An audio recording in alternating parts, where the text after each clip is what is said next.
नमस्कार, मैं दौलत शर्मा और आप देखना शुरू कर चुके हैं SPN9 न्यूज। लगातार महाराष्ट्र की स्थिति ये साफ नहीं हो रही है कि आखिर किसके पास कितने विधायक हैं और कितनी सर्वसम्मति लेकर जो है सरकार बनाने वाला है, क्योंकि यहाँ पर देखा जा रहा है मुख्यमंत्री तो अभी शिंदे हैं, लेकिन यहाँ पर दो उप मुख्यमंत्री हैं, अजीत पवार और देवेंद्र फडणवीस। और अजीत पवार के आते ही एनसीपी में देखा गया कि उसके दो धड़ हो गए।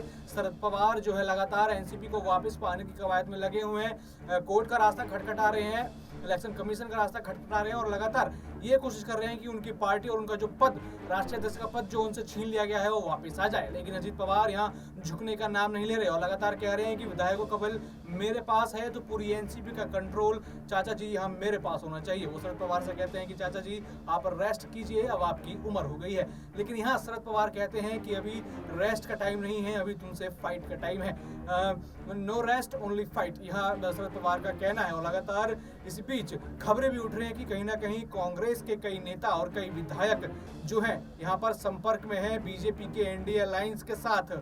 और लगातार ऐसी सुर्खियां जब सामने आई, ऐसी अटकलें जब सामने आई, तो खुद नाना पटोले जो कि कांग्रेस के बड़े नेता है महाराष्ट्र में, वो सामने आए और उन्होंने कहा कि अभी ऐसी कोई स्थिति बनती नजर नहीं आ रही, सारे विधायक उनके कंट्रोल में हैं, सब कांग्रेस पार्टी के आलाकमान की बात मानते हैं और सभी विधायकों को पता है कि अगर अभी चुनाव हुए तो वो सब मिलकर इस चुनाव में लड़ेंगे और कांग्रेस एक बड़ी पार्टी बनकर बाहर आएगी। देखा जाए तो जिस तरीके से अजीत पवार एनसीपी के दो भाग करके बीजेपी में आ जाते हैं और कांग्रेस देखा जाए तो एक तरीके से अकेले है और महाविकास आघाड़ी में उद्धव के पास तो शायद गिनती के ही विधायक बचे हैं। तो देखा जाए सबसे बड़ा विपक्ष जो पार्टी है वो कांग्रेस यहाँ पर साबित हो रही है। लेकिन अब ये ऑपरेशन लोटस कहीं ना कहीं कांग्रेस के नेताओं के भी सर पर चढ़ता हुआ नजर आ रहा है और कहा जा रहा है कि इसमें कांग्रेस के कई नेताओं के ऊपर भी ईडी सीबीआई की कार्रवाई हो सकती है। और यही ईडी सीबीआई की कार्रवाई का डर दिखाकर अजीत पवार का इतना बड़ा गेम खेला गया था कि उनको शरद पवार, राजनीतिक के चाणक्य कहे जाने वाले,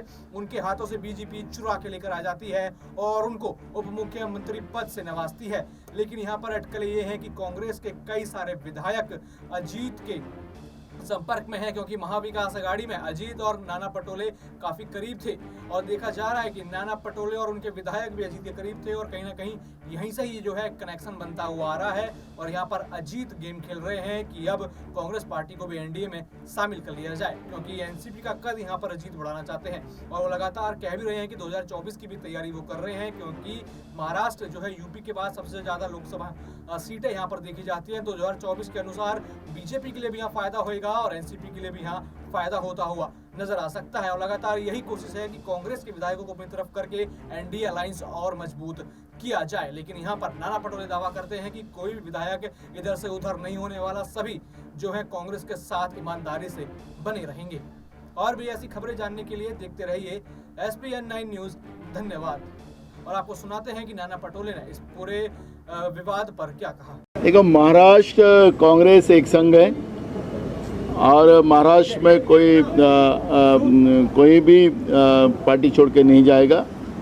और आने वाले कल में जब भी चुनाव महाराष्ट्र में आएंगे तो महाराष्ट्र में सबसे बड़ी पार्टी कांग्रेस बनकर ही आएंगी, क्योंकि कांग्रेस की जड़ें महाराष्ट्र में बड़े पैमाने में हैं और आज उसको लोगों ने एक्सेप्ट कर लिया है और उसके रिजल्ट आप देखोगे। नाना पटोले जी, आप राहुल गांधी से पहले मिलते रहे और बाहर निकल के आप हमेशा ये कहते रहे कांग्रेस पार्टी को अपने दम पर अकेले चुनाव लड़ना चाहिए, अगर खड़ा होना है महाराष्ट्र में तो जो लोकसभा चुनाव होगा उसमें आप गठबंधन की बात करेंगे या आपकी तैयारी अकेले लड़ने की भी है? देखो, हम पूरे 48 जगह पे हम लोगों का काम शुरू हो चुका है, लेकिन जब भी कोई अलायंस होगा तो हमारे साथी जो दल होंगे उसको हमारे पार्टी की ताकत मिलेगी।